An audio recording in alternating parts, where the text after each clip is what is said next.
There is a loons, Magainses, and a smaller type.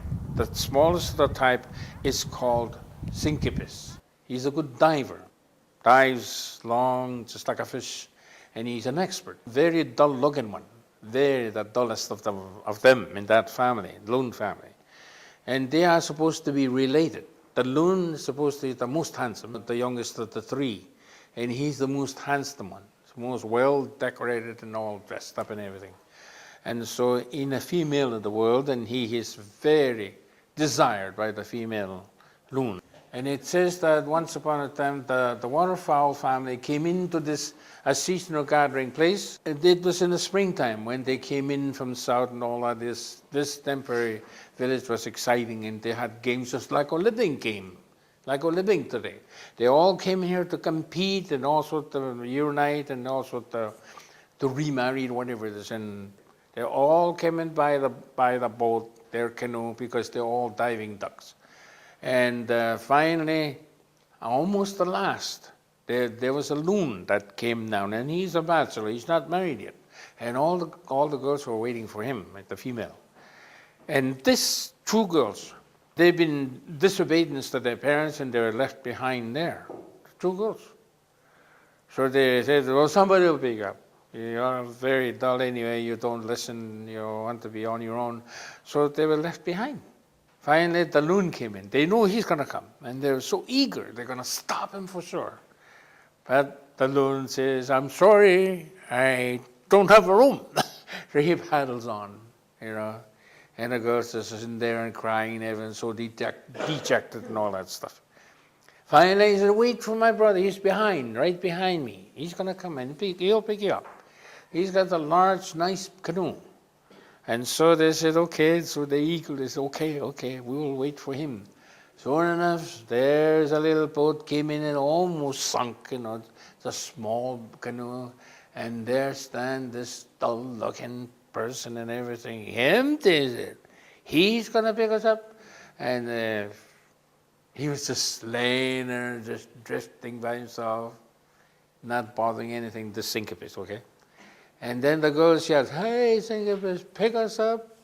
And then he didn't listen, he just turned his head a little bit and back to his... Finally, they keep yelling, and he says, all right. It was getting close to sunset anyway, so he beat his canoe close to the girls. And I said, okay, jump in. So they jump into his canoe because they want to get to this party, to this gathering, like this gathering here. And so they jump in just for that idea, just to be there, not him. But by jumping to his canoe by custom, they married him right away. So the girls didn't care much about that. Oh, we just take him with him over there, we'll leave him. So anyway, and just so happened that time the sun was setting. So Syncypus, okay, we'll find a place to camp. And he says, what do you mean? We want to go to the village. And they said, no, he says, you get into my canoe, you are my wife. I'll go hunt, I'll go catch the fish. So they're so disappointed, they thought they were going to reach the village. So anyway, they had to make a camp for him, and then he turns back and dives. And as he dived, they hated him, As he dived down, they said, look at this reel in, and then he pops up again. I said, what did you say?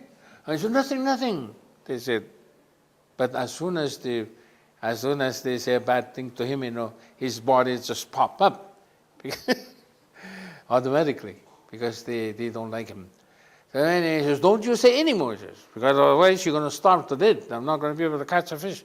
So he dived again. So they didn't say anything. So he was gone for a time, and then he came with the full of fish. And he said, okay, eat now. So they spent a night there. They asked him if they could come down to the village tonight. They said, no. You're my wife. We spend a night here. So they spent a night, and the next day they arrived into the village. And the girls were so busy trying to find a husband, and they forgot about him. That's their husband. But they totally neglecting him. One day there was a contest, a dancing contest amongst men only. Just the men, not the women. So they make a big teepee and all that, where these men will dance themselves. Whoever stands the last will be the winner. So they went, and Syncytius went in there too, although he's small and not very nice looking, but the best looking is Loon and the rest of them. So dance went on for all night, and towards morning he conk out and he was kicked out of sight and crawled to his home after. And then the others kept on going. And there's the Loon also, he also beat and then he went home. And then his wife was watching from the distance. They were peeking in just to look at the Loon. So when the Loon went home, they followed him. The Syncytius wife. They went to sleep with him. And when the Syncytius woke up, he walked to his home. So he got so mad. And he yelled at his mother, "Where are the girls?" And his mother says, "None of my business, they're wives." So anyway, she went back to sleep. And then he says, "Wait until I get those women," he thought. So he got up and went into the Loon's home. He knows they will be there. He knows all women likes them. So then he rushed over there and then he peeked in, and then he looked there, his wife, threw his wife between both sides of the Loon, and the Loon was just laying there, and he charmed with these women. And he said, "I'll fix you," he says. Then he run back home. Then he make a fire outside and make it into red hot and run to Loon's house and shove the pig into in his mouth and kill him instantly. And then he says to his mother, "I'm going moose hunting." So he took off. That was before, just early morning. By that time, when people start to wake up, and then they find out the Loon has been murdered. They found him dead. Somebody shoved a very hot object to his mouth, and he was just laying there open-mouthed, and everybody was so furious, mad. So they find out it was Syncytius that done that. But they said, "Where is he?" They ran to his home, and then he was not there. Only the mother was there. So they asked her, and she says, No, he left after sunrise. Left to go moose hunting." And so they said, "Wait for him until he returns." So he returned a little after the afternoon. Came down with the bull moose and his canoe and everything, to feed to the crowd, to try to please. That was his aim. But then he knows he was going to be murdered or trying to be killed anyway. So he prepared for that. He had, when he left there to come in, he had put the blood over here with a bladder of blood on his side, from the moose cuts. Anyway, he was very slow paddling towards the shore. And so everybody was excited what's going to happen. And then the elder says, "Don't tell him yet that his brother has been murdered, in case." So his two wives were too eager. And he says, "I think it was your brother has been murdered." And then he was so shocked, and he got up and took his knife and stabbed himself on the fourth side of his body. There he collapsed off his boat, and all he can see was just the blood. So the two of his wives jumped in a canoe to go and see. As soon as they get there, he was waiting. And he just grabbed their boat and turned it over and then drowned them also. So the shore people were so horrified. First, he suspected him killing his brother. Now he drowned his two wives. So this is too much. He deserved to be punished right now. So they said, "Get someone who can do the magic so we can dry up the lake. How can we do that?" So there was an old person there, one of the birds anyway. So he said, "Well, I have a dream something.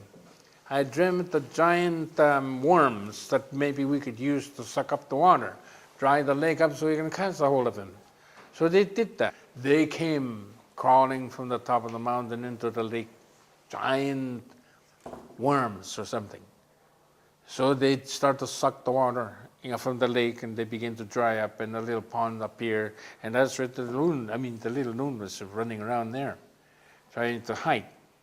As soon as they thought they're going to catch him, they walk into this little puddle where he was. And then this Syncytius, showed up from there and attacked the giant water-filled worms and kicked them in their side, and water scores back into the hole and then nearly drowned everybody too. So anyway, he beat them all. And then as soon as the water filled up the lake again, there he was, pop up from there and show off, and then really teaching the whole people that he could not beat him. There he goes. There was nothing they can do to him.